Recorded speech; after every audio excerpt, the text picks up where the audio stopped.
Hello, hello, mic test, mic test.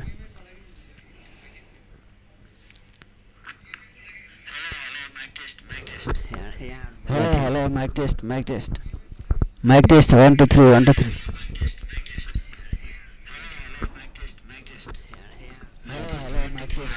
Hello, hello, hello. Mic test, 1, 2, 3, 1, 2, 3.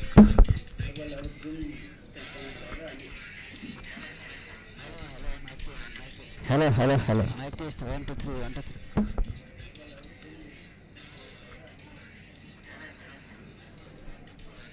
Hello, hello, hello. Mic test, 1, 2, 3, 1, 2, 3. Hello, hello, hello.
Hello,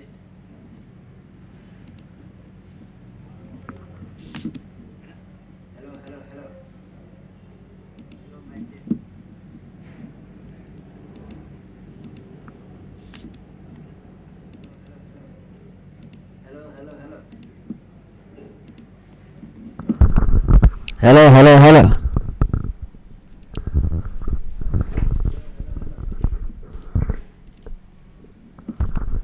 Hello, hello, hello.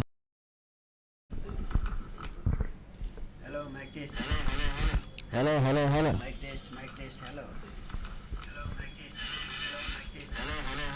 Hello, hello, hello.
Hello, mic test, 1, 2, 3. Hello, mic test, 1, 2, 3. 1, 2, 3, 1, 2, 3, mic test.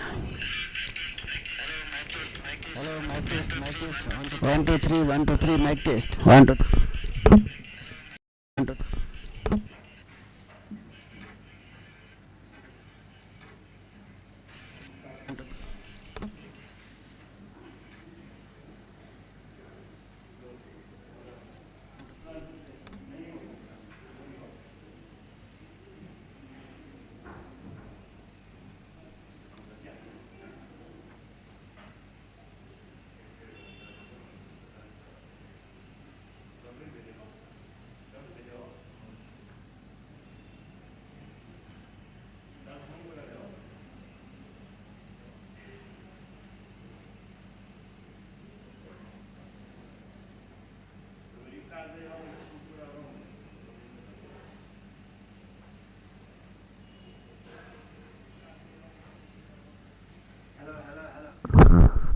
Hello, hello, hello.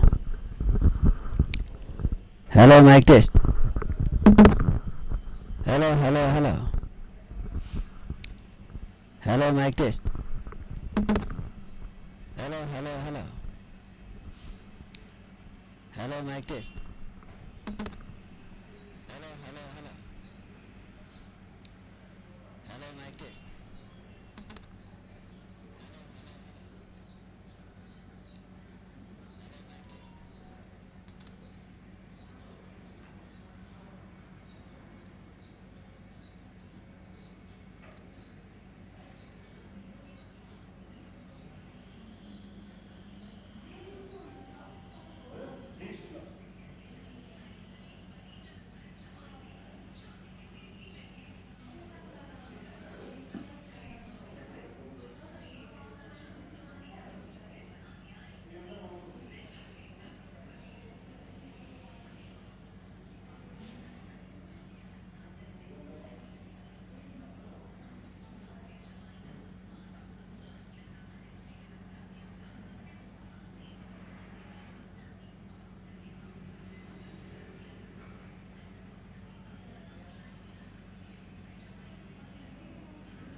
Test गर्छन् होइन कतिखेर गर्छ खै कोही आएकै छैन test गर्ने चाहिँ जानु पर्यो टेस्ट गर्छन् होइन खै कोही आएकै छैन अझै त्यसभन्दा पनि सबैलाई जुनमै के छ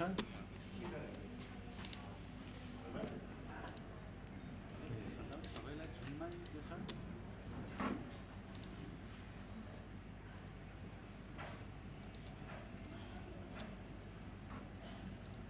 कति 1 2 3 4 5 7 रहेछ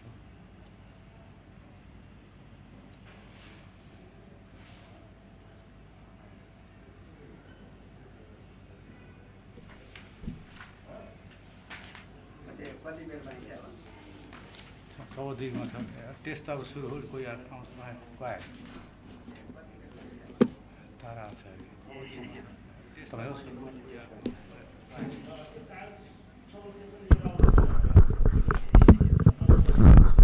hello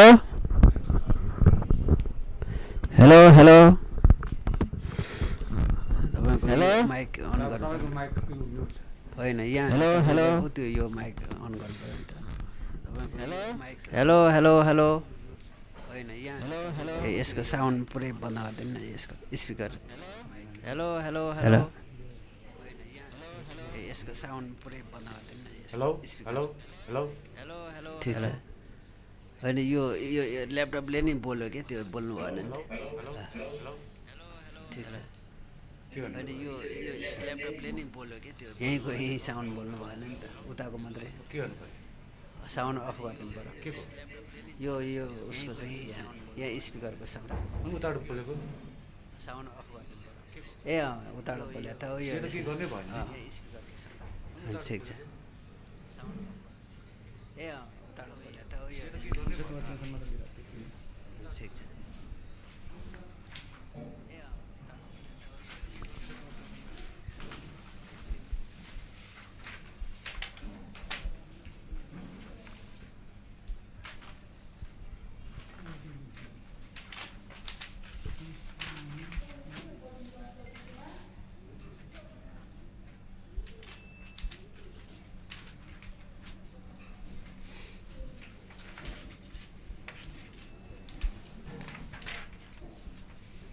hello hello hello hello mic test hello hello hello hello mic test hello hello hello hello mic test hello hello hello hello mic test hello mic test hello hello hello hello mic test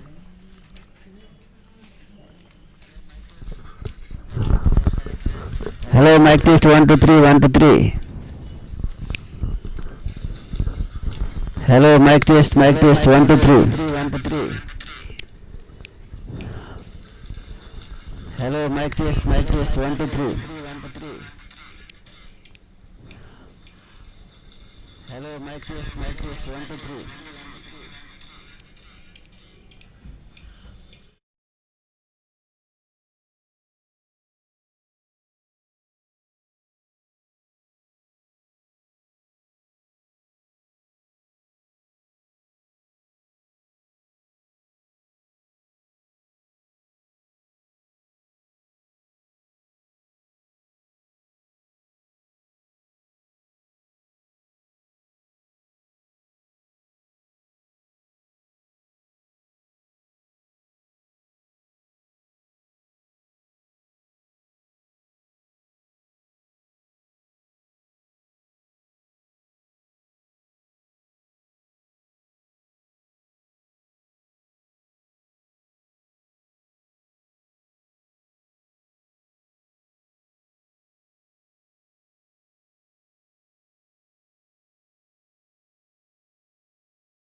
हजुर test गर्नु पर्यो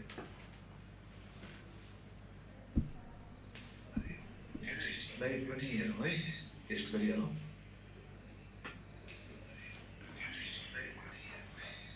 हराउनु त सरको slide छ म यहाँ यताबाट share गर्छु तपाईँकोमा देखिन्छ कि देखिँदैन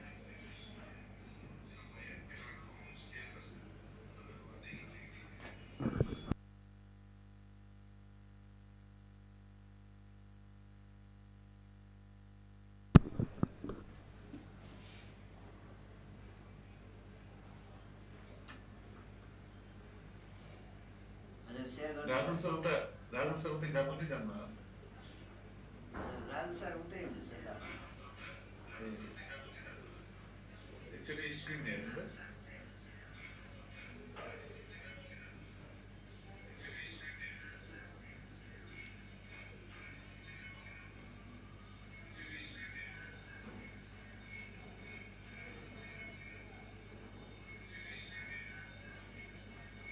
देखेछ स्क्रिन देखिया छ सर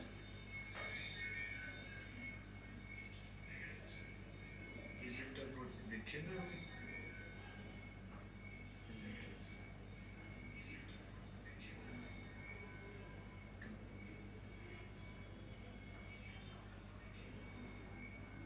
ठिक छ हेर्नु हजुर ठिक छ सर ठिक छ डिजिटल नोट त देखिँदैन नि प्रेजेन्टरको स्लाइडमा चाहिँ देखिया छ कि प्रेजेन्टर नोट पनि देखिया छ प्रेजेन्टरले देखिया छ सर प्रेजेन्टर पनि देखिया छ हजुर यसलाई कसरी बन्द गर्ने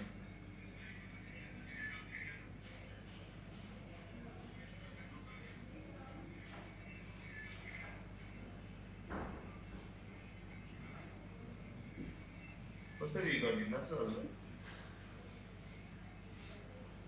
प्रेजेन्टरमा स्लाइड देख्नु पर्ने प्रेजेन्टर चाहिँ नदेखिने स्लाइड मात्रै देखिनु पर्ने ए त्यो त भिडियो सरले भिडियो अफ गरिदिनु भयो भने भइहाल्छ ए हो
Hello, hello, hello, test, mic test.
hello, mic test, hello.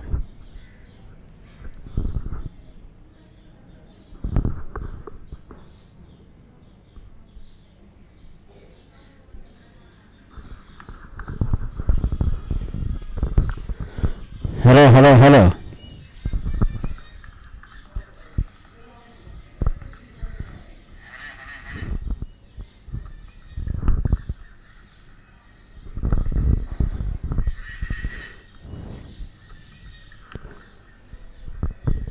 यो इको चाहिँ कसरी गयो? 3 3 3 3 3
सडकको हाल राम्रो प्रगति हुन थालेको छ। ग्वारको फ्लाइओभरको निर्माणमा देखिएका केही प्राविधिक समस्या समाधान गरी उक्त आयोजनाको काम चालु रहेको छ। माननीय प्रेम सुवालले विशेष समयमा उठाउनु भएको तमोर नदीमाथिको 100 मिटर लामो पुल निर्माण 8 वर्षमा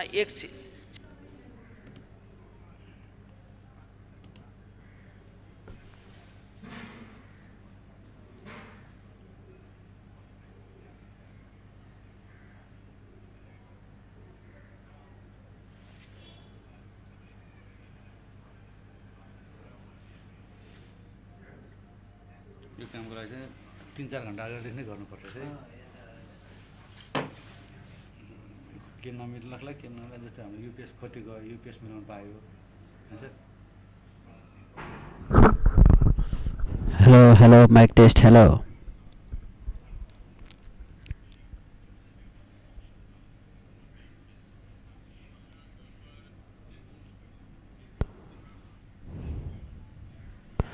One two three hello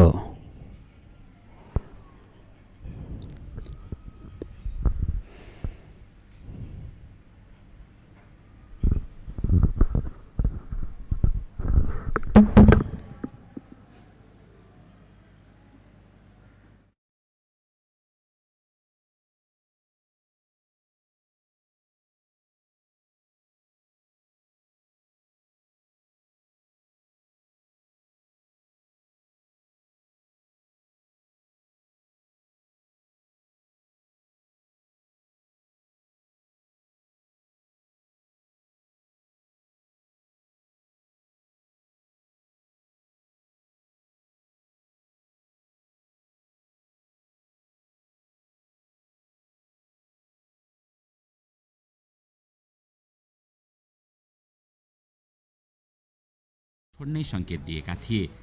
उता सम्भावित नयाँ जर्मन चान्सलर फ्रेडरिक मर्जले ट्रम्पले अब नेटो पनि समाप्त पार्न सक्ने चेतावनी दिएका छन्। अब यहाँ प्रश्न उठ्छ, यदि अमेरिका स्थायी रूपमा नेटोबाट बाहिरियो भने के युरोपले आफूलाई सुरक्षित राख्न सक्ला त? दर्शकवृन्द, आउनुहोस् आजको यस श्रृङ्खलामा हामी ट्रम्पले धम्की दिए झैं वास्तवमै युरोपबाट अमेरिका बाहिरियो भने युरोपको सुरक्षा कसले गर्नेछ भन्ने विषयमा विशेष चर्चा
यो मोडल हस्पिटलको नै मेन हो इनिसिएसन हो।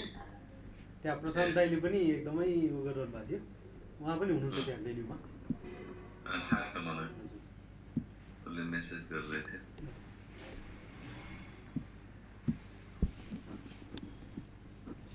अनि के छ हाल खबरहरू? ठिकै छ दाइ, ठिक छ, चलिरहेछ।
त्यसको यो भोइसहरू यिनीहरू चाहिँ यस्तो राम्रो छ।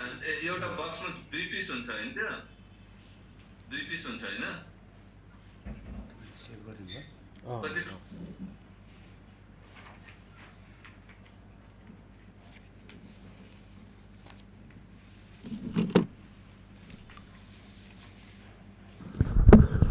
यो APAN59 हैन?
त्यो भन्न सरले गर्नुहुन्थ्यो नि इन्ट्रोड्युस गर भनेर भन्नुपर्छ।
है यति गर्दाखेरि सुनिन्न? सुनिन्छ होला। माइकबाट बोल्ने बानी छैन भने।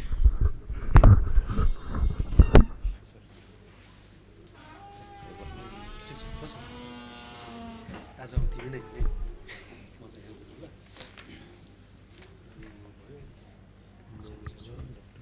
माथिदेखि इन्ट्रोड्युस गरौँ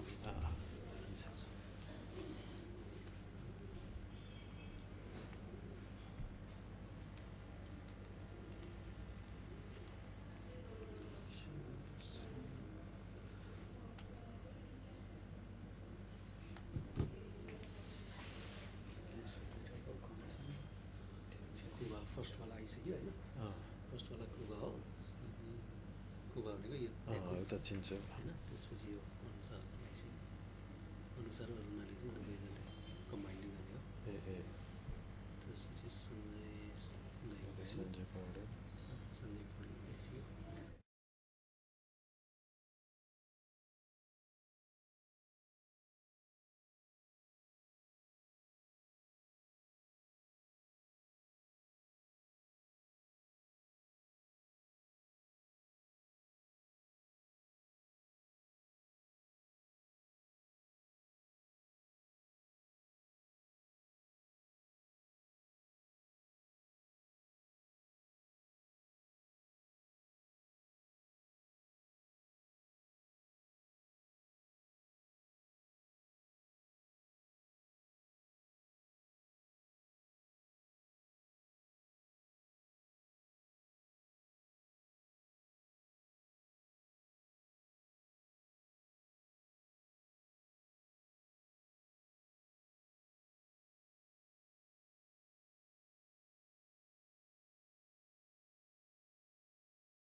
के अन कसरी गर्ने अन भयो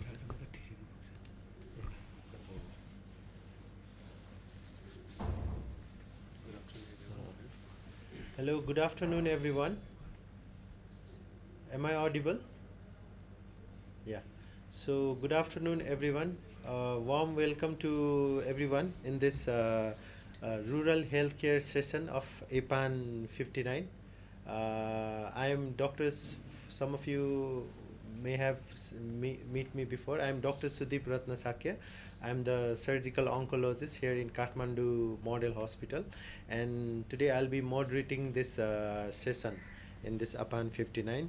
So we are also streaming live on Facebook and YouTube. So if you want to, like, you can go into Nepal NREN, and you can later on you can even watch the live stream there also. So without any delay, I would like, before we begin our session, I'd like to give some small introduction. So of all the one who have joined this session. So starting with Dr. Uday Koirala from. Namaste everyone. I am Dr. Uday Koirala. I am a senior consultant surgeon in Kathmandu Model Hospital and also chairman in Telemedicine Society of Nepal. So thank you for having this great event. Wish you all good luck. Thank you. And Professor Dr. Sanjay Khadgi, please give us a short introduction.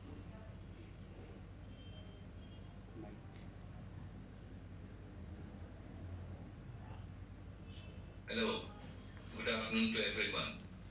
I am Dr. Sanjay Khadgi. I am MD at Khadgi Institute of Endourology in Nepal.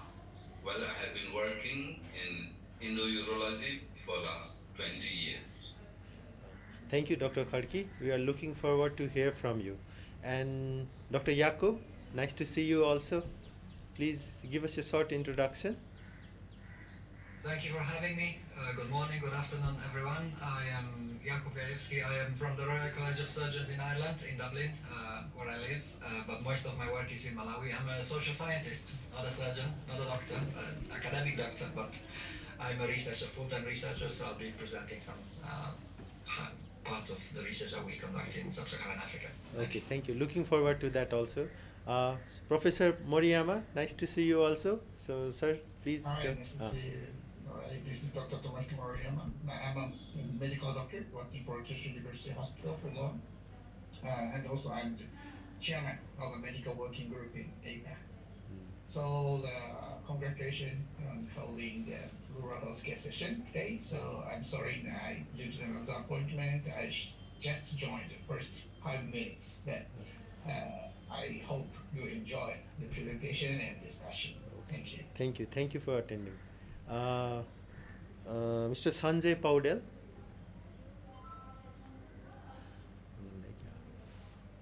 Mr. Sanjay Paudel, are you there? Yeah.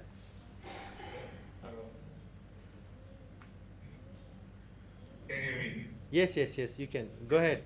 Please go ahead. Yeah, hello everyone. This is Sanjay Paudel, working in the digital health since last 3 years. So I represent Sunday Computing as the lead of health information science.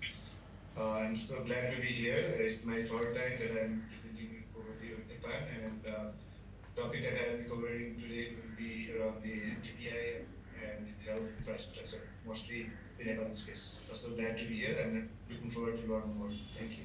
Thank you, Doctor. Thank you, Mr. Sanjay. Miss Anusa Jayasri, please introduce yourself. Yeah. Okay. Good afternoon, everyone. So I'm Dr. Anusha Jayasri we are from Sri Lanka. Okay. And I'm from the University of Visual and Performing Arts, and my fellow researcher is from the University of California. So, and we are very glad to do a presentation here, and thank you so much for giving us this opportunity. And I hope we can join these sessions in the future too. Thank you so much. Yes, we are looking forward also. In future session also, we are hoping you can attend. So the next is Miss Kanchan Gautam.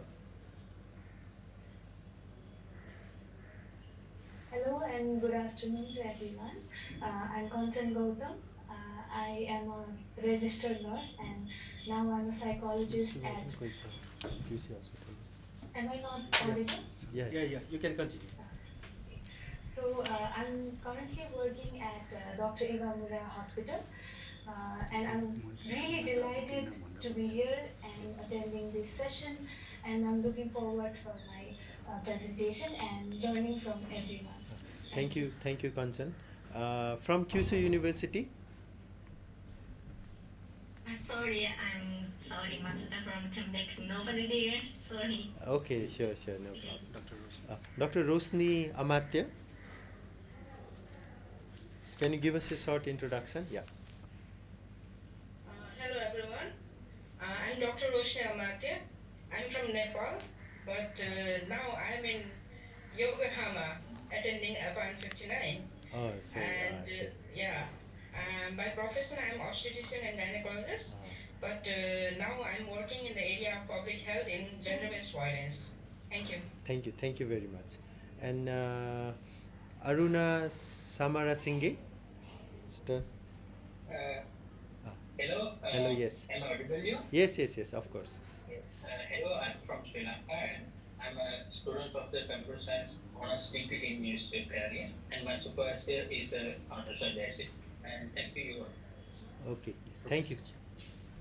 Professor then finally Professor Chang Ti Chuang. I hope I spell correctly. Okay, hello, thank you everybody. This is Ti Chuang Jiang from National Taiwan University, and I'm very pleased to join this session, which we have a very good, wonderful time. Thank you. Okay, so after this short introduction, we will begin with the session. This year, our theme for this rural healthcare session is the cancer care. So, because cancer is one of the most emerging diseases these days, since we are living longer, and also the incidence and the mortality of cancer is also getting higher. So there is slight changes. Since this is a cancer care, I'll give only a brief introduction of what's the status and and so that the next presenter can follow their talk, because I'll give you the just brief review. My presentation is only a small cancer care status in rural cancer care. So I'd like to begin my presentation. So when we talk about cancer care in rural healthcare setting, I'd like to show you this picture. They say a picture speaks 1,000 words. This was a picture taken.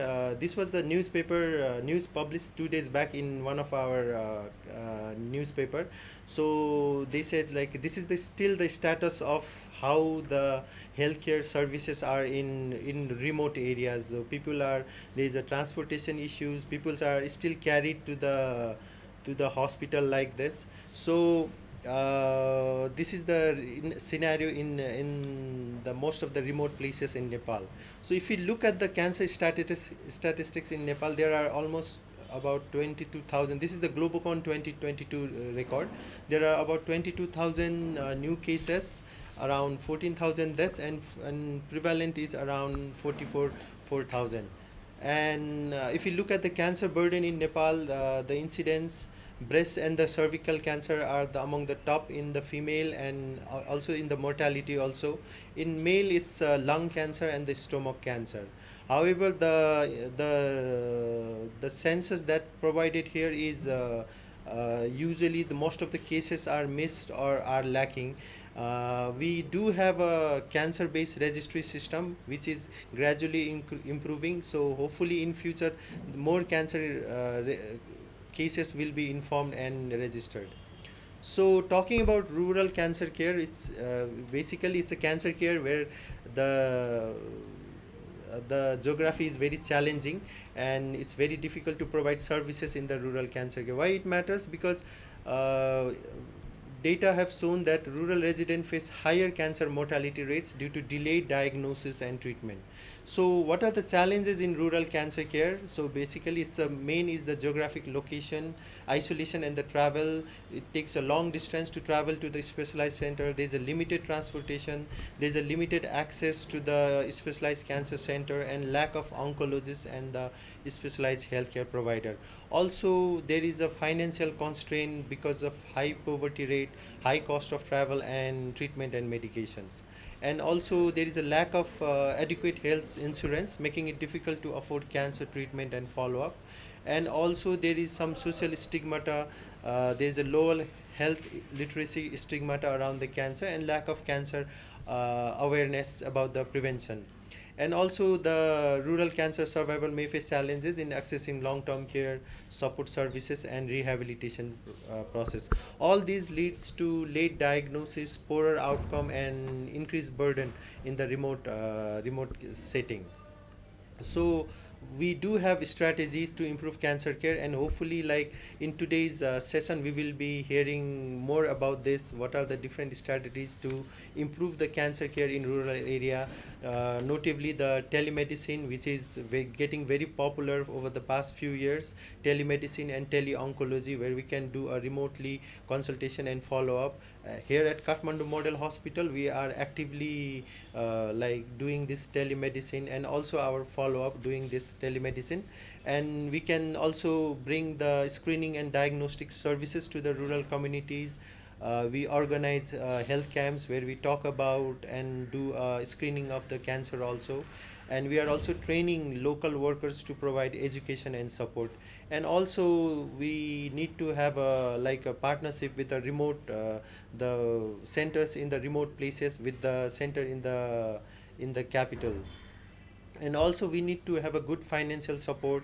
There should be a proper mobile technology for delivering evidence-based treatment and support. And also rural people should also have access to the research, not only the people living in the urban areas.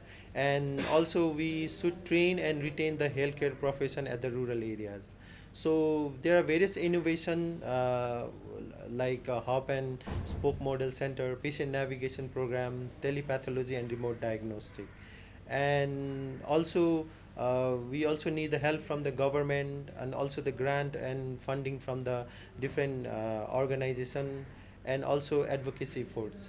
So here in Nepal there are various organizations who are working for the cancer, like Binay Tara, NCRS, Cancer Care Nepal, Nepal Cancer Support Group and government initiative. So to conclude, rural cancer care face unique challenges, but it's improving through innovation and collaboration, and equitable cancer care is achievable with sustained effort. So with this like a brief introduction, I hope we will have a detailed discussion in this rural care in this session. Thank you. So we'd like to start our presentation proper. I'd like to request Dr. Yakub to start his presentation, the ECASI project in Malawi, a story for hope for breast cancer patient. Dr. Yakub was here in Nepal about, I think, last December. He attended one of our conference and also presented his work in our a Society of Surgeons of Conference of Nepal. It's nice to see you again. Please, Dr. Yakub, you can go ahead. Thank you very much for having me. It's a very big pleasure for me to be invited again and to share another story of related to our work in Sub-Saharan Africa. This is a project that speaks to the many points that you raised about rural challenges in cancer care and from another continent, from Sub-Saharan Africa, from Malawi. We call it the story of hope because when we started working in Malawi, we thought the situation was pretty hopeless, so we're kind of trying to plant little seeds for the majority of people who live in rural areas in that country. This is just a picture again to highlight how rural life looks like in Sub-Saharan Africa. People live very basic lives. They have no access to water, no electricity. Very oftentimes they just farm, and then that's what keeps them busy throughout the day. And the food is needed, consumed every day. They don't store any food. Also, they don't have access to basic means such as education, medical services, or like I said, even running water. So very basic life, and not many things to access in those areas. Moving on to the specificity of breast cancer in Malawi, is the third most common cancer in women. Very low survival rates, below half a year from the time of diagnosis. As we've already heard, is related to late presentation and late diagnosis, issues to access and things like that. Only less than 10 people out of 100, less than 10% of people survive beyond 18 months. And if you look at the statistics, the kind of modeling studies, the incidence of breast cancer is expected to move ahead of cervical cancer, which is currently the number one female cancer in sub-Saharan Africa, in the next 5 years. So there is a growing problem, but very little work that goes into addressing it. About the Akazi project, the word Akazi means a woman, because it's a kind of a woman's health project. One of the areas is breast health, breast cancer. The goal of the project is really to downstage breast cancer in Malawi. If you look at the recommendations by the WHO, they say that screening programs in low risk settings are not really recommended because they create a huge demand. If we start screening healthy people as well, then we might overload the currently weak healthcare system. So the recommended strategy is downstaging, which is basically picking people with as early as possible when they start experiencing symptoms related to breast cancer. In our project, we started because we are the only project in the country that works in breast cancer. There is, like I said, very little work that is being done to address this growing problem. We had kind of 3 levels of intervention, 3 strands of work in the project. So first of all, we wanted to assess the current healthcare sector's capacity for early diagnosis of breast cancer.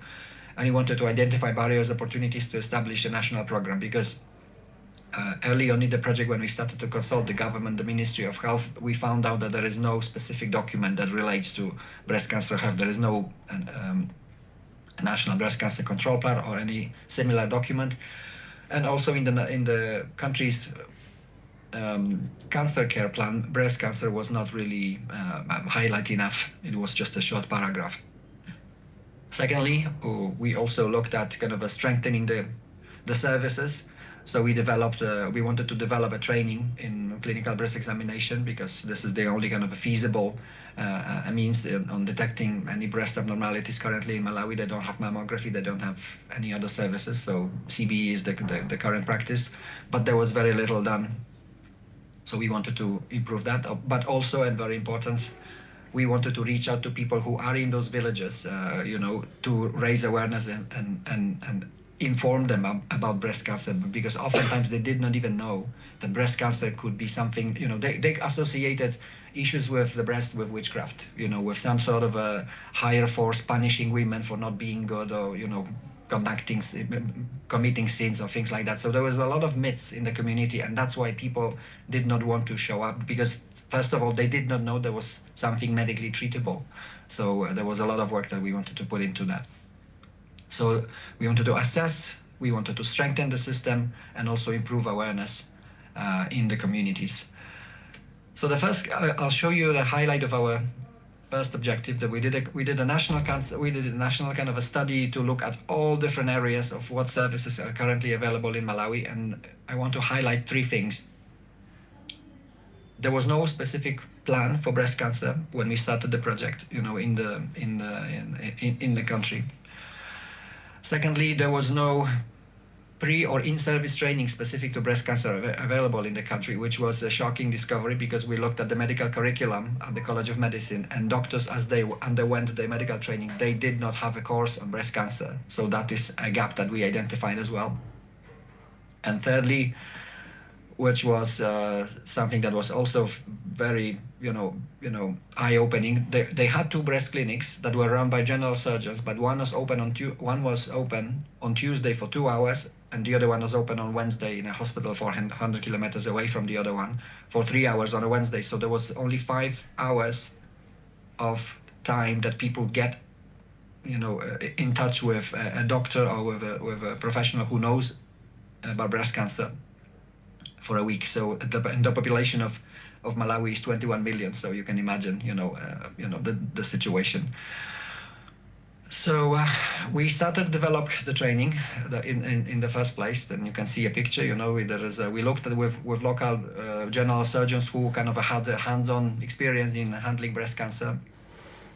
We developed a 3-day course for frontline workers to kind of inform them about the essentials of breast health, detection of breast abnormalities, and referral practices, because these are the people who live in those rural communities and then can refer people who have potential symptoms. They practice on mannequins, and then they also practice on real-life patients. So you can see another picture. This is the first kind of a cohort of people who underwent our training, and another kind of a thing that I want to highlight, we developed the first training manual on clinical breast examination for Malawi. It was just printed out last June, so kind of a very fresh document with a Ministry of Health logo, which is very nice for us. Thirdly, we also did a lot of work. You can see now on the picture that the work really in those, this is a picture of our communication, our awareness raising campaign. You can see the person lecturing, she talks to males, because these are the community leaders, these are the church leaders, the spiritual leaders in the country, and people who actually have a say in those villages. So the message that we wanted to put across to them was, when you see a woman if you hear about a woman that has problems with her breast, do not associate it with witchcraft or any some sort of myths. She has a medical condition and she needs to be seen by a professional. So that's really the key message that we wanted to kind of impart to the local people, because then they were tasked with going out to the villages and say, look, has anyone had that problem? We are here to help, and then we'll help you to go and get checked. So really the kind of aim of the outcomes of the project should lead to improve awareness of cancer rural communities, so that's the main thing that we're working on. Improve utilization of health facilities, because there are quite a lot of health workers in Malawi, but they did not have any knowledge about breast health. So with the training that we developed, with the course that we developed, we can train people in the essentials of breast health. That should lead to improved functionality and effectiveness of the referral system. And ultimately, our big aim is to downstage and improve survival rates of breast cancer through those interventions. And that is really my 10 minutes presentation. So that's the work of the ACASI project. Thank you very much.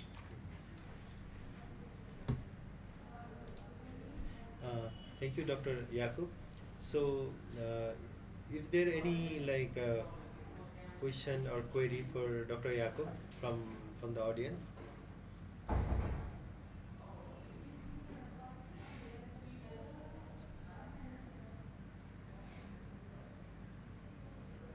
So no one. Next. So Dr. Jakub, you were talking about those myths, people are scared to come forward. So how were you able to? It's also common in Nepal. Also, people are very scared to go and express their problem about the breast cancer. That's why whenever they come, it's already very advanced stage. So how were you able to change that myth in that population of yours? How were you able to convince the females to come and have a breast examinations? Yeah, that's a very good question. Thank you for that. This is a complex problem, and there is no easy answer to it. The strategy that we adopted was to work through a person who specializes in community engagement. So we developed a song, or kind of something that, in Malawi there is a lot of culture around music and dancing. So we developed a kind of a song about that. So people, I don't have the video with me, but it's like a dialogue that there is the lecturer, the person who gives the lecture sings, and the people sing together with her, and then they learn about breast cancer. And so that is about a 1 hour, 2 hour session, and then there is a discussion that involves medical professional, nurses from the communities, and things like people who have some that the community trusts. That is very important. So the message does not come from us, for instance, from the outsiders, even from the surgeons themselves. the message about the kind of essentials of breast health and breast cancer risks comes from the people who are from within those communities. So I didn't have time, it was only 10 minutes, but I didn't have time to talk about the complexity of the project. So first we trained these people, and then we did the training with the local village chiefs and things like that. So we had a whole bunch of people who were trained in the key messages that need to go into those villages, and then we started doing the training with those people. So the trick really, I think the key to success is to not to go there yourself as an outsider, but really work through people who have the village's trust, and then they can, because I think that the good thing about our engagements with those people were like at the end of the session, people were like, oh yeah, we've seen that woman, yes, we should have really helped her because we thought there was something wrong with her, but right now we understand that this is something that is medically treatable, that is just a disease. So that went quite okay, I think. But the key thing was that we had the local leaders involved from the very beginning. Yeah, it's very important to diagnose breast cancer in early stage, because if you diagnose in stage 1, the survival is almost 99 to even 100% for the breast cancer. Exactly. Yeah. Thank you, Dr. Yakub. So if there is no further question, we'll move to our next presentation from Anusa Jayasri and Mr. Aruna Samarasinghe. They will be talking about predictive model to identify leprosy disease types using machine learning approach. Let's welcome them. Yes, I'm audible you. Okay. Yes, I'm going. Share the presentation. You all.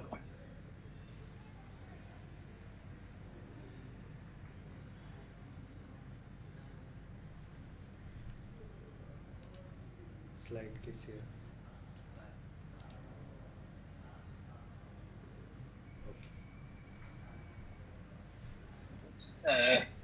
Good afternoon, you all. Today we are going to present our presentation about our research topic. In this case, our research topic is to develop a predictive model to identify the leprosy with their types by using machine learning approach. And talking about the leprosy is a kind of fatal disease, and this disease can be affected to the various areas in the body and the skin. And the main spreading point is the bacteria name called Microbacterium leprae. And talking about the leprosy disease, we have two major classifications in the world called Rigidopteran classification and the WHO classification. And this research mainly based on the Rigidopteran classification.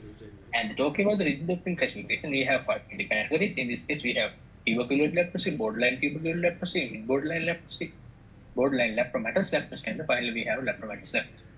In the talking about the current diagnosis methods in Sri Lanka, we have traditional diagnosis methods like clinical diagnosis method and some doctor's diagnosis method, but the case is sometimes this diagnosis method have there are problems like time consuming. Sometimes, especially the people who are living in the rural areas, they can't access these accommodations without sometimes they have no money, sometimes they have no good transport facilities. They have to talk about problem statements. I already told you the leprosy is a kind of critical and the dangerous situation, but the case is if you can identify leprosy in their early stages, definitely we can prevent the disability. And the case is the traditional diagnosis method have some problems and they are consuming. Therefore, if we can provide some IT-based solution like by using machine learning or artificial intelligence, the way definitely there is some good things to the overcome this problem.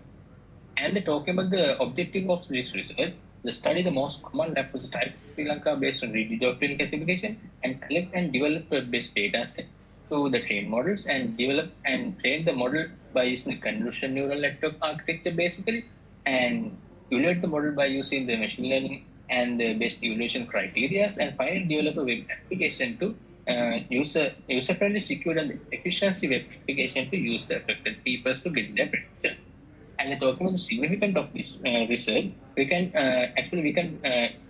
provide accurate diagnosis result from using this web application. Not only that, people who are suffering for shy to talk these things to and show their affected areas to the other third-party persons to give their predictions and move in the things, and they can know about that, and they can use this application and get their predictions by using themselves, and they can move to the prevention method. And another case is we can eliminate the hospital costs, hospital charges, and diagnosis report bits. And in other cases, we can use this type of solutions to control the leprosy spreading in Sri Lanka also, like endemic regions, and also we can identify leprosy clusters in leprosy clusters like in Sri Lanka, not only Sri Lanka, but also another endemic region. And the talk about the literature review, we reviewed some literature papers.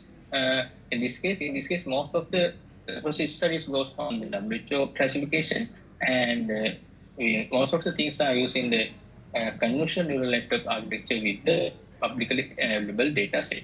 This is a summary of the literature review. And the data collection, these are some data images we collect from the Sri Lanka. In this case, we obtain all the leprosy images from the public health inspectors in Sri Lanka who are currently working with the anti-leprosy campaigns in Sri Lanka. And the main focus areas is Colombo, Davulla, Kurunayala, and Morotua. Because of these cases, according to anti-leprosy campaigns details in Sri Lanka, these areas is the most endemic regions in nowadays. And talking about this thing, and after the collect all the images, we divide these images into 5 major categories based on the European classification with the help of the dermatology doctor. And talking about the tools and technologies, we use Python, Google Collective Notebook, and some relevant Python libraries to our model development purposes. And we use fast HTML, CSS, and Java for our development purposes. And we use Microsoft Word and the PowerPoint to our documentation runs. And talking about the experiment and result for data preprocessing, we use data cleaning, resizing, and splitting the data set to the training and testing validation thing. And for the model training purpose, we use convolutional neural network architecture basically, and with the pre-trained models. And for the validation things, we use accurate representation recall and the underscore values. And for the development purpose, we developed a secured, user-friendly, and efficiency web application to use the papers. And now we are going to test this web application in the model by using test data set. And talking about the experiment and validation purposes, we started our model development purpose with the convolutional neural network architecture to pre-trained models, and we use, in this case, we use VT19, VT16, inspection V3, and the tested 1-to-1 pre-trained models, basically convolutional neural network, and softmax activation function to our activation functions, and Adams optimizer to optimize our model performance. In this case, we use two learning rates with the 001 and the 0.0001. And the data, talking about data augmentation, we use data resizing, zooming, and the test data size, all the data sizes into 224 pixel size, and set that size to 32, and divide all sizes to the training, testing, validation parts. In this case, you can see this is the accuracy-based results we got from our convolutional neural net with the pre-trained models. In this case, the best model performance goes to the VG16 pre-trained model. And the talking about web application purposes, we developed the user-friendly, efficient, and secure web application. In this case, our web application contains language selector. Therefore, user can select their own language, and we have chatbot feature, and we have high security data encryption method to encrypt our uploaded image with the symmetric encryption algorithm and the finite encryption algorithm with the cryptographic Python library. Because of sometimes the leprosy cases are affected to the people's private areas, therefore they worry about their privacy and the issues things. Therefore, don't worry about that. Our application have an encryption method. And talking about another case, users can get the information about our by using our web application with the what is the leprosy, how the leprosy spreading is happen, what are the leprosy symptoms, what are the leprosy types, and what is the sensitive test is the leprosy. Like this information, users can collect by using this web application. And these are the web application interfaces. And you can see we have what is the leprosy, what are the spreading leprosy, and this is the some kind of leprosy types, and what is the connection between the Ridley-Doppler classification and the WHO classification about the leprosy. You can get the like these answers, and this has sensitivity test in the Sri Lanka public health inspectors mostly use this sensitivity test to identify the leprosy patients. And these are the image processing part. In this case, patient first select their sensitivity level in the affected areas. We can select yes and no, and finally upload the image. And after upload the image, the model will check and process this image and give the answer. In this case, you can see this results can get a very informative way. In this case, we can get the idea about based on the Ridley-Doppler classification and the WHO classification with the percentage about the patient matching level to the image, and talking about the discussion of the conclusion, by using like this type of methods, we can improve the current diagnosis methods in Sri Lanka, not from Sri Lanka, but also in other countries. And the traditional diagnosis method, we can replace these things, and people who are suffering to try to tell these things to tell these things to the person, don't worry, they can use these things and get the prediction by themselves and move to the good treatment methods. And another case is we can by using this type of things, we can reduce the leprosy spreading, and we can identify the leprosy clusters in Sri Lanka. And talking about the challenges, the main challenges is the limited data set. If we can collect very lengthy data set, definitely we can come up with the better results with the compressed models. And we are and we have encryption method. Therefore, users do not worry about their privacy and the security issues. And talking about the future works, we hope to develop a better and the lengthy data set with the leprosy, but with the more leprosy images, and we are going to use the very complex and more good models, machine learning models with the retained models or customizable models, and collab with them, these two, and we are going to come up with the better results and more user-friendly web application.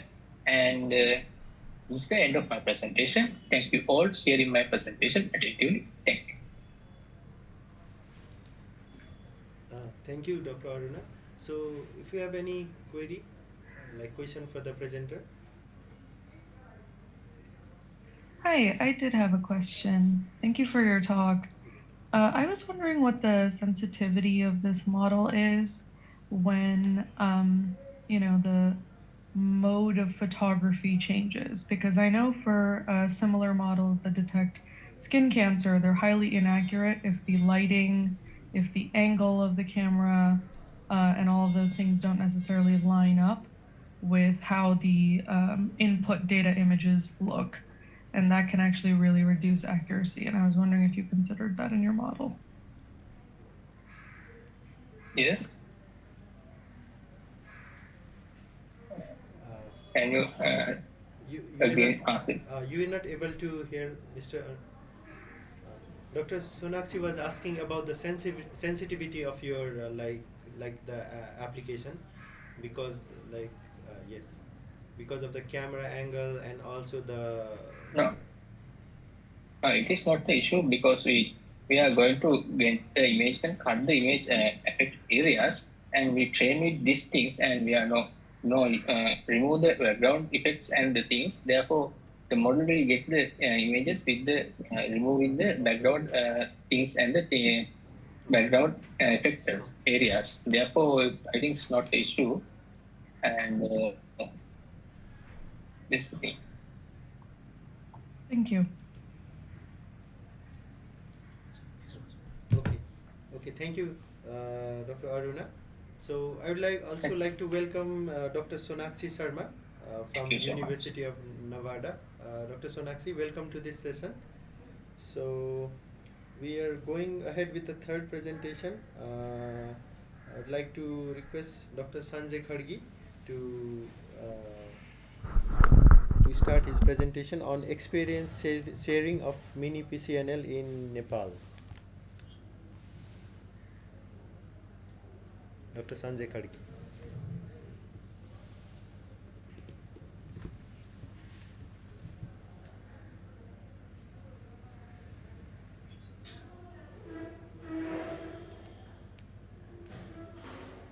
Well, good afternoon to everyone. First of all, I would like to thank APAN and Kathmandu Model Hospital for giving me this opportunity to talk on mini PCNL in Nepal. I think this topic is not appropriate in this Zoom meeting. However, I will be sharing this one of the modality of the treatment of kidney stone of mini PCNL in Nepal.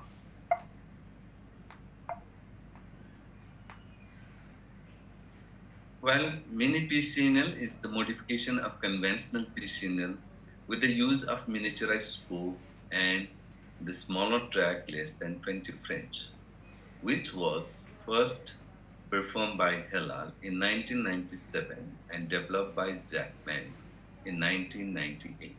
using 11 French sheet in a pediatric population. If you see the guideline for the treatment of kidney stones, like it depends upon the size of the stone, but we don't see any word like mini PCNL. And however, if you see these days, there are several papers on mini PCNL because of its several advantages and outcomes. So we started this mini PCNL technique with the help of Professor Chen Guofa from China, who has the vast experience and he has the largest number of paper in mini PCNL in the world. With his help, we could start mini PCNL from 2005. If you can see, note this date that we started mini PCNL technique in Nepal. So today I will be sharing you what this mini PCNL is, how these kidney stones are removed by uh, with a minimally invasive technique. Here is a short video to demonstrate you. This is the case of 42 years male patient with the multiple stones in his right kidney. So I'll be sharing you how this technique is done in our setup. We perform this mini PCNL under spinal anesthesia, as you can see here, because patient is only half anesthetized and patient is fully awake. This is our instrument table, as you can see here. Initially, after giving anesthesia, we place a ureteric catheter, that's a small tube placed in the kidney and the stone site. Then we turn this patient in prone position. In order to have a good setup, we need to have a good manpower and also a good setup to have a good outcome of the surgical outcome. So in our setup, after placement of a ureteric catheter, we turn this patient in prone position, which takes only 1 minute in our setup. Whereas if we perform this PCNL under general anesthesia, generally it takes 15 to 20 minutes, even more time consuming when we perform this technique under general anesthesia. Once the patient is turned in prone, as this is done under spinal anesthesia, we keep these two bolsters, one in the lower abdomen, as you can see here, and another is in the epigastrium region, in order to keep proper ventilation. We make this abdomen free so that patient uh, can have easy respiration without any difficulty. So once the position being done, then we drap this patient under the fluoroscopy view. We just pass a needle to the desired calyx, as you can see here. It does not take much time, and this is completely a minimally invasive technique in order to remove this kidney stone. And once this needle is placed, we get a urine from the kidney, as you can see here. Then we place a guide wire of 0.035. It's a small guide wire. After placement of this guide wire, we make a trap and we make a 5 millimeter scar and we do dilatation starting with the 10 or 12 French and up to 20 French. As you can see here, that black one is, we call it sheet, axis sheet, and it's done gently, and with the help of telescope we can pass our scope inside the kidney and we can have a look inside the kidney. We remove this guide wire which was placed initially, then That is the stone, kidney stone. Mostly these are calcium oxalate stone, 80% of the cases. And through the telescope, as you can see here, we pass a lithoclast, it's a energy source, in order to break these stones, hard stones. We fragment them into multiple pieces with the telescope, with the ballistic lithoclast, as you can see here, and by irrigation, we collect these stones in our hand, as you can see here. These are basically calcium oxalate monohydrate, hard stone, black stone, and hard. After the completion, as you can see here, complete removal is done. After the procedure, we check with the contrast to ensure that complete free of stone, and these are the only 5 mm scar, and these are the stones removed from the kidney. So patient can be discharged within 24 hours from the time of the surgery. So why it is becoming more and more popular in the world? So it is number one, it is very cheap and stone clearance is much high. And the indication for mini PCNL is it can be performed in pediatric and any age group, failed ESWL and RARS, and stone for upper ureteric stone, large stone burden, stone in anomalous kidneys, and renal stones in several spinal deformities, and stone in solitary kidneys, and any calicial diverticular stone. Here are some of the examples. A very small boy who underwent mini PCNL. As you can see here, bilateral stone after the completion of the procedure, complete stone removal is done. And mini PCNL can be done for complex staghorn stone, as you can see here, bilateral staghorn stones, which were removed by mini PCNL technique. Even for the large upper ureteric stone, if you see here, after the procedure, complete removal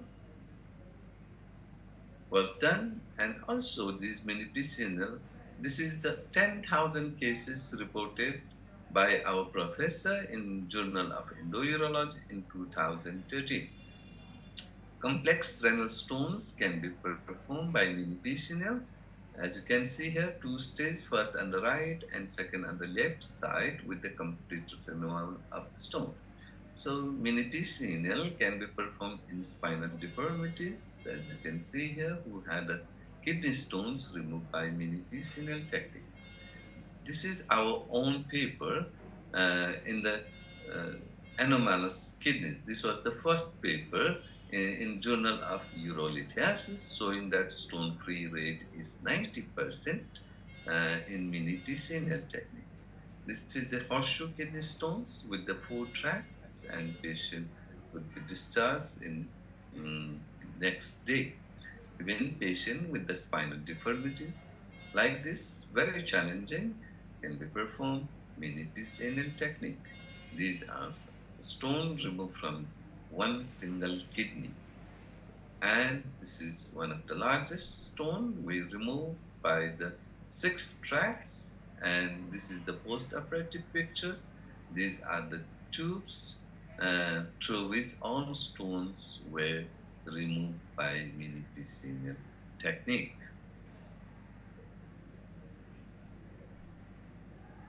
Well, so this is our own paper published in Journal of Endourology, which has the highest impact factor, showing that 90% stone clearance.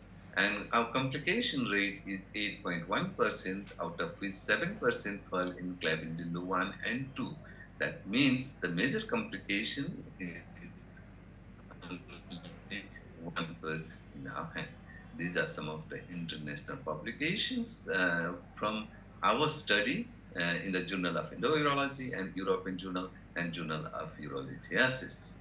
So I conclude my talk that BPCNL is safe and effective treatment for upper urinary tract stone with less morbidity. Thank you very much. Thank you, Dr. Sanjay, for the wonderful presentation. For the it's for everyone in the audience, Dr. Sanjay Khadgi is the pioneer of PCNL in Nepal, and it's a wonderful to see your work. Thank you, sir. So, if you have any query from the audience.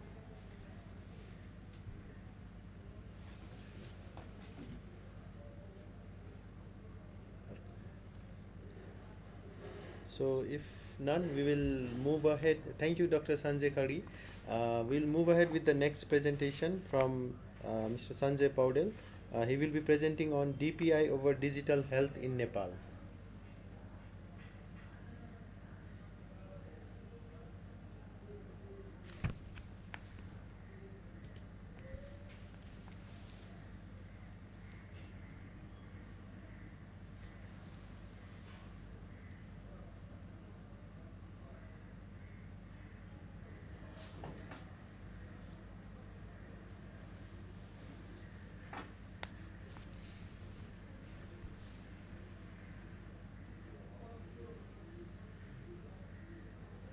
DPI भनेको digital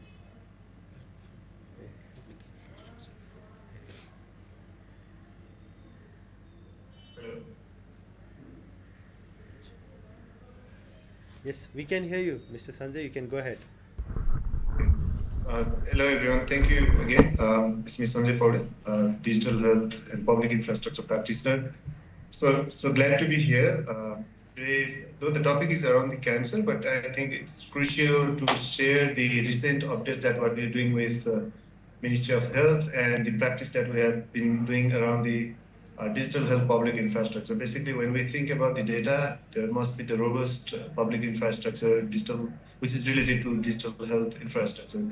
And to create a proper evidence system, there has to be some standard approach wherein we have to technically and scientifically capture the clinical journey using the technology and tools, which refers to the digital public infrastructure, wherein we have to promote the inclusiveness and equitable access to the service delivery, which reflects the proper quality of care. Additionally, on top of the DPI, it's much important to emphasize the citizen-centric approach rather than the technology.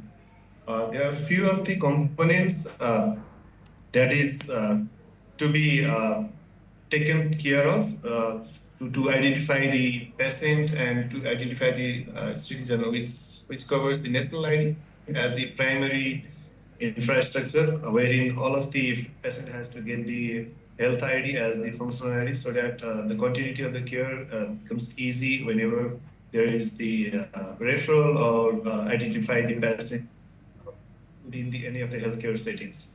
Likewise, there are operational components wherein the payment has to be integrated to follow the universal health coverage, and also the better connectivity, so that the data has to be moved on from one healthcare facility to another healthcare facility, and also the use of the technology around the community health program is essential. So the data has to move from community health to facility, and likewise, and vice versa.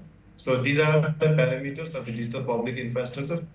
Today, I will be mostly comparing what is the progress in DPI in Nepal in terms of the digital health infrastructure and the current practices along with the progress that we've been able to do within the Ministry of Health. So this is the architecture that Nepal has followed on with. This is the open framework wherein most of the DPI practices around 80 plus countries are following the same framework to be in the same phase and not to deviate with the global good practices. So if we compare with the current paradigm with the MOSP and Nepal government, the upper tier has the business domain services, wherein there are 4 underlying components. One of the component is missing, that is shared health record. We don't have the proper infrastructure for the shared health record. That's why we can't think about sharing the health record from one healthcare facility to another facility.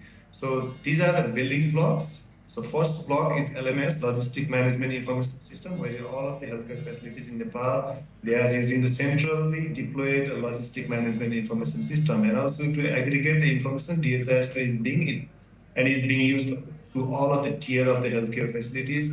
Other component is the insurance, where all of the service providers are using the same system. So in this one component is missing, that is shared health record that I mentioned, and which has to be the priority for MOSP, and also the Nepal government has to prioritize for that. Until and unless shared health record is not in the place, we won't be able to share the information from one healthcare facility, or we won't be able to coordinate the referral system.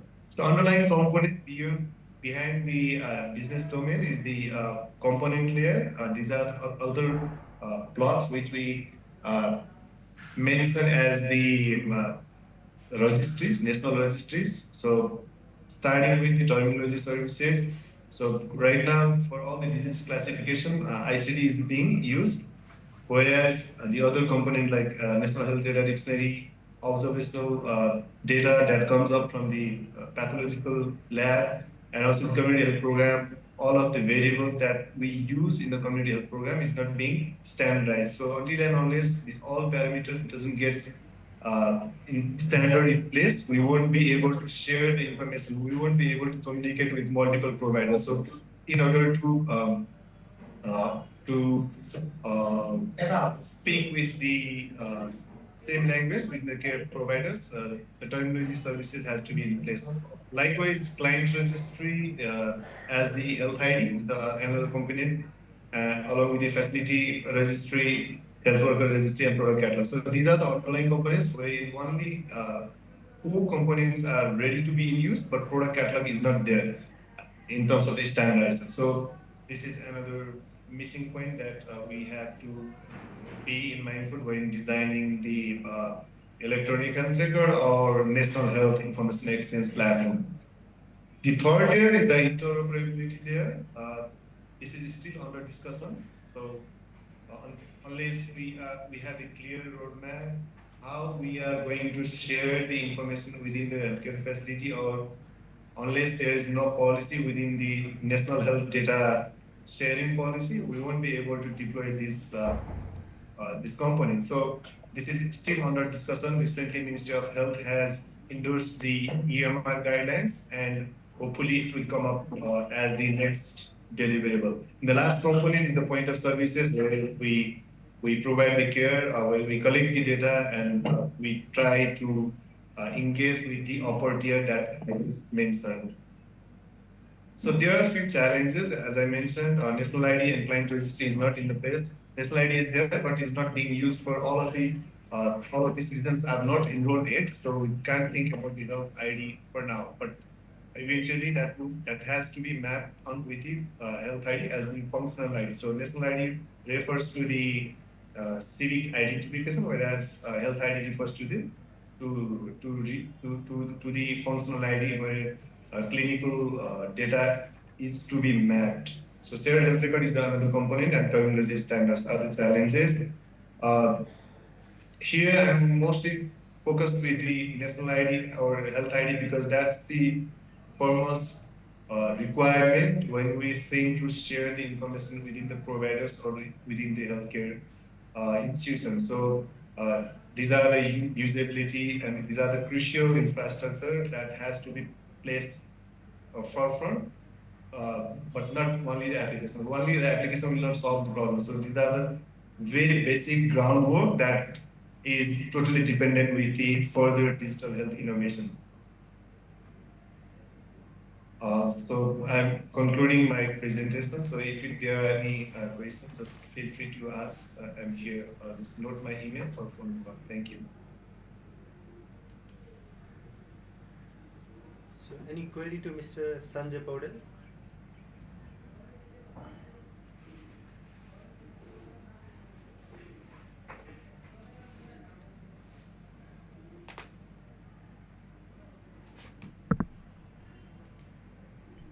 Confidentiality को के issue हुन्छ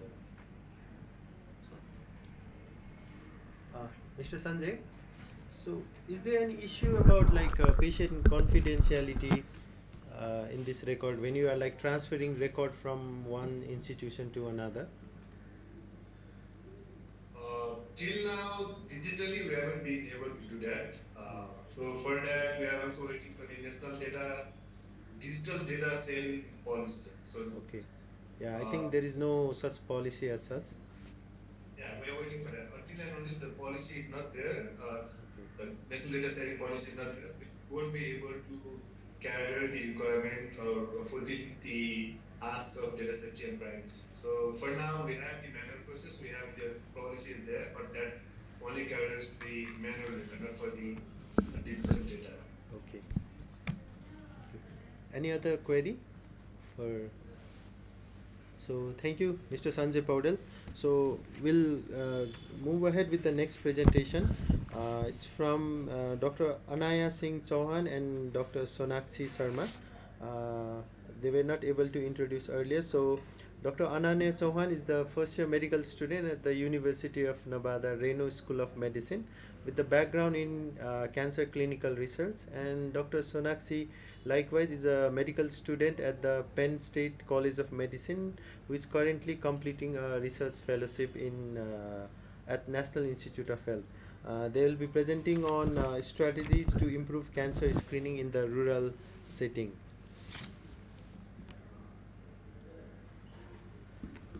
Please go ahead, doctors. Thank you so much for your kind introduction. I'm just going to share my slides.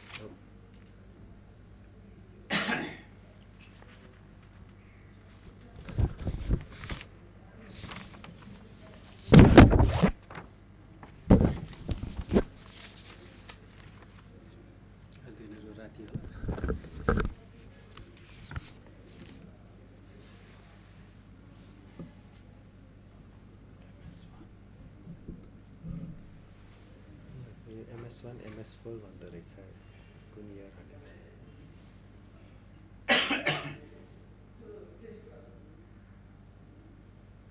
Sorry.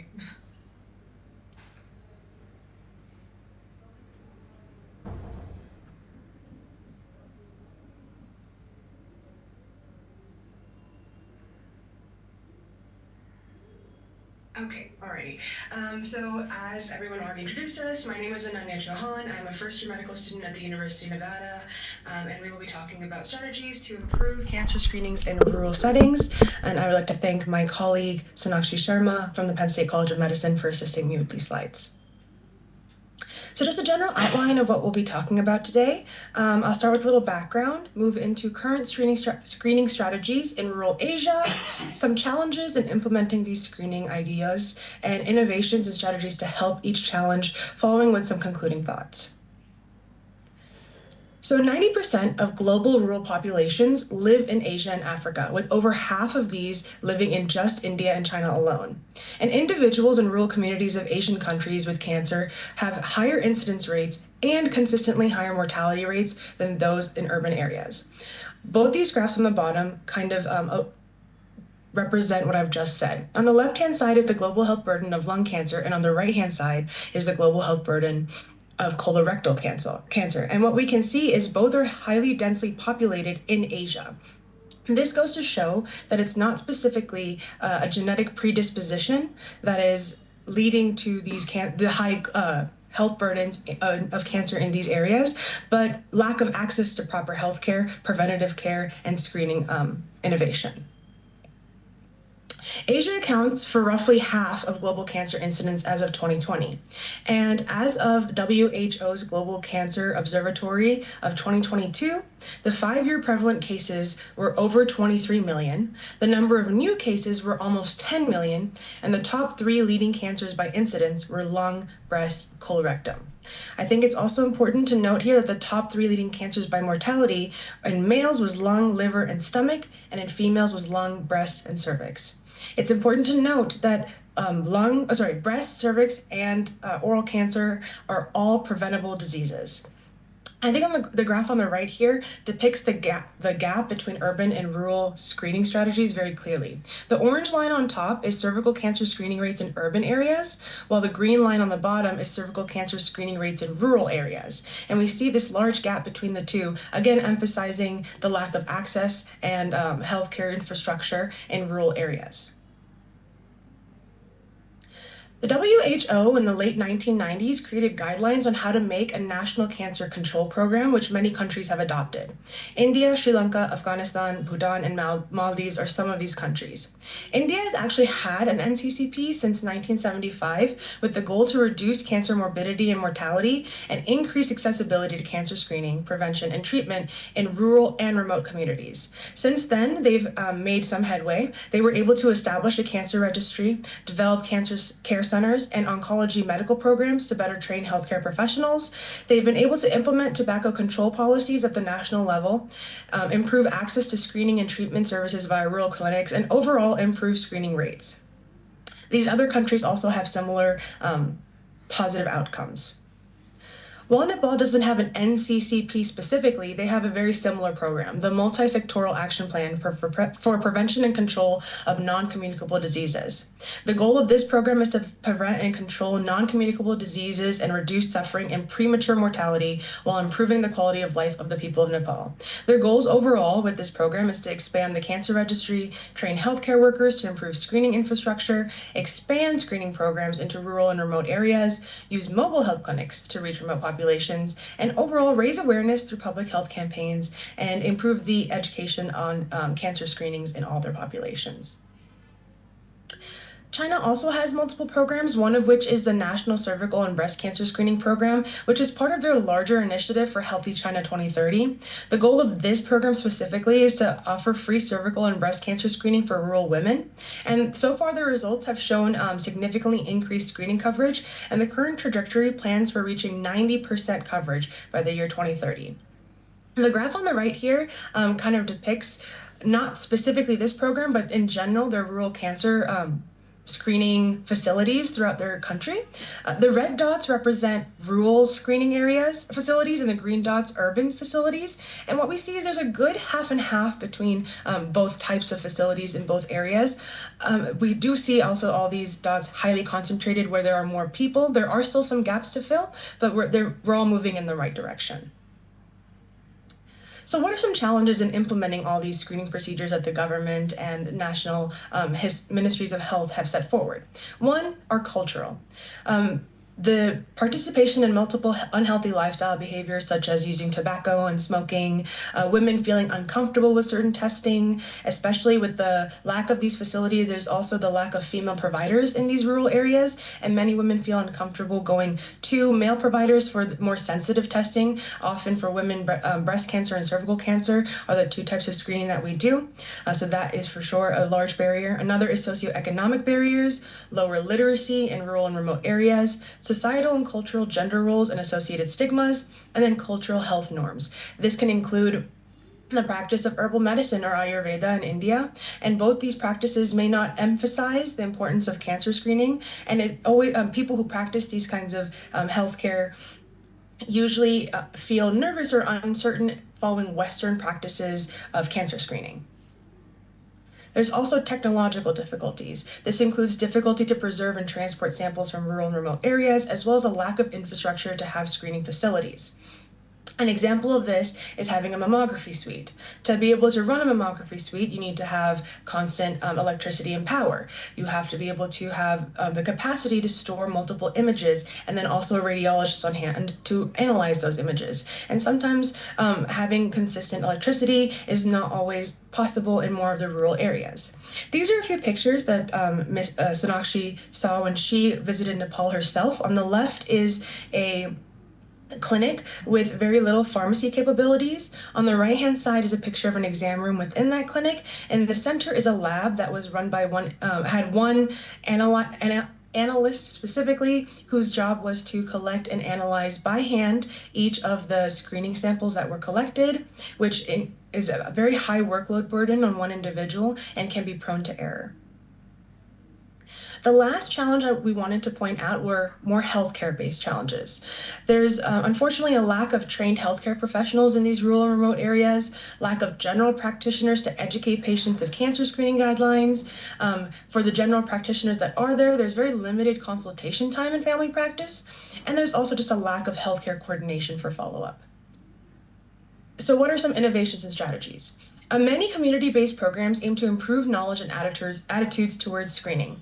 India's mobile cervical cancer program for rural India created educational materials in multiple languages with imagery to be accessible at different literacy levels.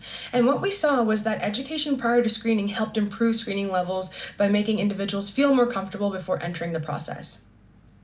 China's All China Women's Federation has worked with the Ministry of Health for the Two Cancers Examination Project, which provided free screening for rural women and involved publicity, health education, and exams. Also, the expansion of AI, communication and internet capabilities, and general advancements in technology provide a new frontier for cancer screening strategies. China has been using the landing program, or the landing device, which is a handheld automated scanner that can be used anywhere there's 4G mobile communication technology, to perform cytological and histopathological diagnoses for cervical cancer using liquid biopsy. It's low cost, high quality, provides quick results, increases access, and has improved in our screening numbers. Unfortunately, there's still the challenge of working through a high load of negative cases and making sure they truly are negative. So it's not perfect, but we're working again in the right direction. India also has the Mobile Technology for Cancer Screening, or mHealth. In this program, they train community health workers with mobile devices, increasing their confidence in the care that they give in these rural and remote areas. They're able to collect data in real time and report it. They also get step-by-step guidance through the mobile device, and it allows physicians in urban settings to remotely review screening results. They also have the AI-based thermalytics device for breast cancer screening. It analyzes thermal scans to estimate likelihood for breast malignancy. It's more objective than India's current standard of clinical exams, and has a low cost, is radiation free, and community health workers can be trained and can easily use it. The challenge with this one is that it is very sensitive, so there's a lot of false positives that go along with this technology right now. The last thing I want to talk about is healthcare-based innovations and strategies. Many countries have existing programs that can be leveraged to incorporate more holistic primary care services. For example, India's Ayushman Bharat program can be used to implement healthcare facilities equipped for cancer screening and prevention. Additionally, with so many community health workers and government programs already in place, it's important to collaborate with the existing healthcare system to provide interdisciplinary care. For example, in Nepal, there are community health workers that work specifically in the sex worker community, educating them about HIV and helping them get medication and treatment. It's easy in this situation to also include cervical cancer screening, testing, and resources, as having multiple sexual partners is also a risk for cervical cancer. Physicians are also in a place where they can help educate and provide patients a safe environment in which stigmas held against screening procedures can be worked through. Some of these stigmas include screening-induced bodily discomfort, fears of physical harm, embarrassment, apprehension, or fear of results. And doctors hold a very respected place in our society where they can provide this safe environment to work through with patients, help educate them, and make sure that they feel comfortable and understand the cost and benefit of each screening procedure and why they're important. So I think it's really important that we leverage that kind of benefit that they hold to society and help our patients feel more safe. So what are some key findings that we found from our research? Rural communities face higher cancer mortality due to limited access to screening, and cultural, technological, and healthcare-related barriers hinder these screening efforts. Existing national programs have made progress but require further expansion and refinement. So where do we go from here? Culturally, we can include community education, stigma reduction, and gender-sensitive approaches. We can use technological advancements such as AI-driven screening tools, mobile health clinics, and real-time data collection.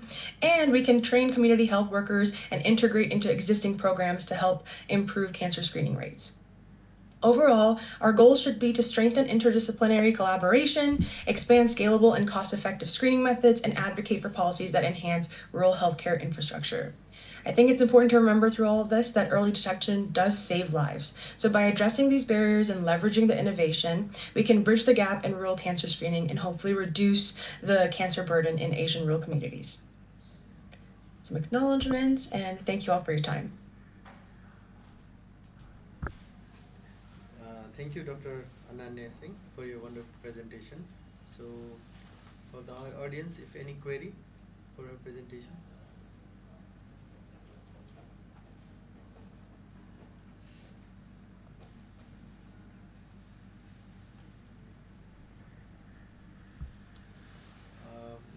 How about the financial challenges? Like, I think most of the screening program them are usually like grants and like funds, right? So how do you think we can cope with that? Like usually in a country like us, Nepal, India, in the remote place, where it's very difficult to like expensive for all the screening.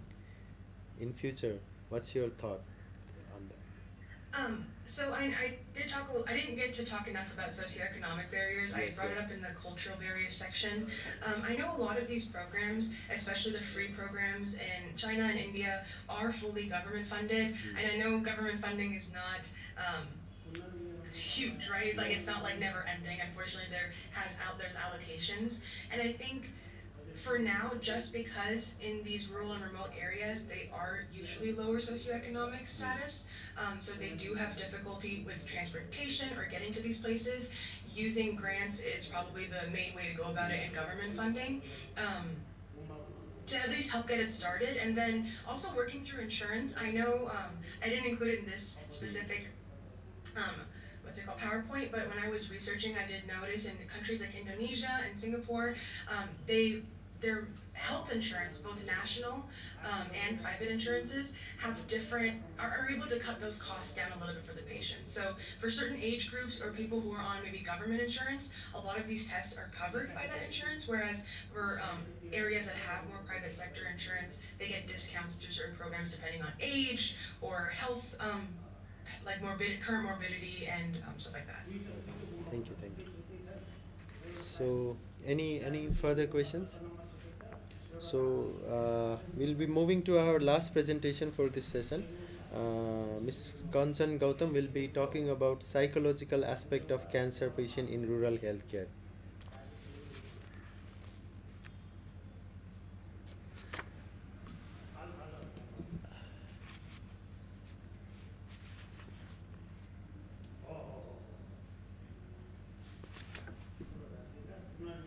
Ms. Kanchan, you can. Thank you very much. Thank you very much, sir. Good afternoon to everyone. Am I audible? Yes, Ms. Kanchan, you are audible. You can go ahead. Good afternoon to everyone. It is a matter of great pleasure and honor to be speaking in the presence of distinguished personalities at the 59th meeting of APAN Rural Health Care Session. My name is Kanchan Gautam and I'm working as a psychologist and social counselor. The topic of my presentation is psychological aspect of cancer patient in rural health care. As we all know, cancer is a significant global health burden affecting millions of people worldwide. Beyond the physical toll, it profoundly impacts mental and emotional well-being of the patient and also the family members. Individuals in rural areas face unique challenges in accessing cancer care, including limited healthcare infrastructure. Excuse me, Ms. Kanchan, can you share your PowerPoint? You are not sharing it.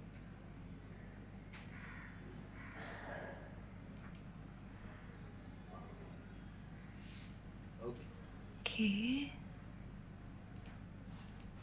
Okay, we can see it now. Okay. Is it visible? Yes, it is. Yes. Okay. So individuals in rural area face unique challenges in accessing the cancer care, including limited healthcare infrastructure, financial constraints, and the influence of cultural beliefs on health-seeking behavior. So this presentation explores the psychological aspects of cancer patients, especially within the rural context of Nepal, highlighting the unique factors that influence their experiences and proposing potential intervention accordingly. The data on cancer prevalence and mortality in rural Nepal is often limited due to the challenges in data collection. However, it is recognized that cancer is a growing concern in these communities. The cultural beliefs about illness causation, traditional healing practices, and the role of family in caregiving significantly influence how individuals in rural Nepal perceive and respond to cancer diagnosis. The rural healthcare in Nepal often has limited access to specialized cancer care, unlike the urban area of Nepal. Hospitals with oncology departments, chemotherapy, radiotherapy facilities are often concentrated in urban centers, posing significant logistical challenges for rural patients. Similarly, palliative care services are scarce as compared to urban areas in the rural part of Nepal. As mentioned before, research on the psychological state of cancer patients in rural Nepal is very limited, and the studies in similar setting indicate a high prevalence of depression, anxiety, and other various mental health condition among this population. And the psychological challenges commonly experienced by cancer patients includes emotional distress, which includes anxiety, fear, depression, sadness, anger, and the feeling of isolation. The cognitive difficulties include memory problems, impaired decision making, difficulty concentrating, behavioral changes, which include social withdrawal, irritability, sleep disturbances, and so on.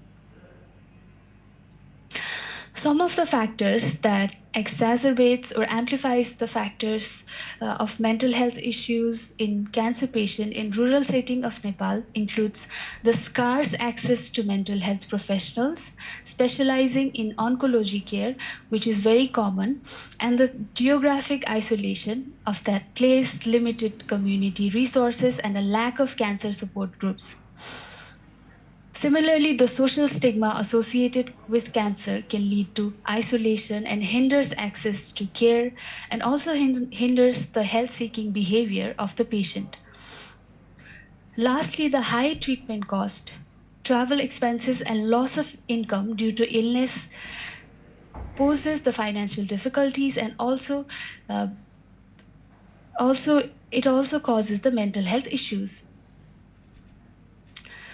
These are some of the cultural and socioeconomic factors that increases the mental health issues in the cancer patient in rural Nepal. So the integration of traditional healing practices alongside conventional medicine is quite common, and it requires culturally sensitive approaches. The family plays a central role in medical decision, impacting individual autonomy and their decision making. The gender roles influence coping mechanism and access to care, which hinders the health-seeking behavior of women, and women face additional burdens because of that. Poverty restricts access to nutritious food, transportation, and adequate housing, impacting overall well-being of the patient. Similarly, the social stigma, which is very common, related to cancer can lead to social isolation and hinders health-seeking behavior of the patient. So these are some of the recommendation and intervention that can be taken into consideration to alleviate the mental health issue and improve the mental health status of the cancer patient in rural part of Nepal. Firstly, integrating mental health services into existing cancer care pathways in rural areas would be very helpful. Similarly, training healthcare professionals to recognize and address psychological distress in cancer patient in the initial stages, and utilizing community health workers, establishing peer support groups to provide psychosocial support, developing culturally appropriate educational materials, addressing cancer misconception, and promoting mental well-being. And lastly, implementing strategies to reduce financial barriers to accessing cancer care and mental health services can be very helpful to improve the mental health status of the cancer patient in rural health settings. Addressing the psychological well-being of cancer patients in rural Nepal is very important for improving their overall quality of life. Mental health is an important part of cancer care and should be given equal importance as much as physical treatment. More intensive research is needed to understand the specific psychological needs of this population and to develop effective intervention, and increased resources and support are essential to improve the lives of cancer patients in rural part of Nepal. Thank you very much for your time. Have a great time ahead. Thank you, thank you, Ms. Kanchan. So, anybody has a query with Ms. or Ms. Kanchan?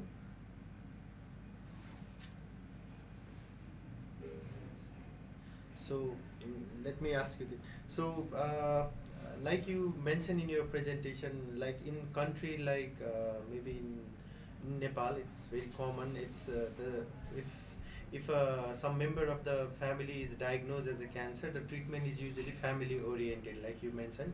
So the family doesn't want the patient that they have a cancer, right? So because of all the psychological and anxiety and all those things.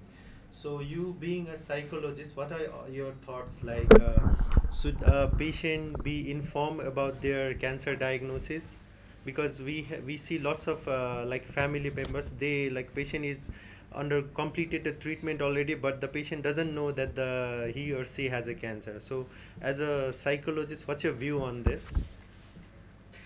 I think a patient should be informed about their diagnosis, and uh, any and if whenever they know about the diagnosis, their fear, apprehension should be addressed by the psychologist and doctor, and it is very essential for them to know about the diagnosis in the first place. Okay. So if there is no further question, so we have come to the end of this wonderful presentation, wonderful session on rural healthcare session. So before we end, we'd like to hear some from probably first from Professor Moriyama. So your thoughts on today's session and few words. Find the side.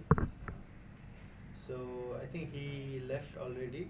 So Dr. Dr. Rosni Amati is there also at the venue. So I'd like to also hear her, like if there is some words from Dr. Rosni about Thank you today's so session. much. Thank you so much. Like listening to the papers presented over here, I was very much impressed the work you have all done. And as I'm also working in the rural health, I also gained some ideas on how we are working, and like it is similar in Nepal and in Asian countries. Like the problem is about the rural areas, about the transportation, and so we could learn from your papers also, your presentations also. And thank you so much for that. Thank you. Thank you, thank you. So for the end, I'd like to request Dr. Uday Koirala to give a closing remarks. Yeah, thank you. So all the presenters, it was very nice presented, and as our theme is cancer care in rural health setting. Uh, so actually, it was to increase the awareness about the cancer in rural healthcare. Of course, there is always the insufficient work, and we have to do a lot of work in policy making, in care, in psychological aspects, in and different aspects of cancer care. It should be a comprehensive cancer care in rural healthcare setting. So that is, I think it has raised the awareness, and since the time is already too late in the venue, so so I think most of the venue who are there, present there, are already has left the venue. So I think it was a nice presentation, and we'll meet again. I think it was the last day, and APAN must have gone very well. So thank you all. Thank you. So this is the end of the session. Also, I'd like to thank our engineer. Without them, this wouldn't have been successful. Mr. Rosen and Niranjan. Hi, Niranjan, देख्नु भएन, yeah. Yeah, Okay. thank you everyone. So we'll see you in our next APAN 60. So have a great evening. We'll see you soon. Thank you.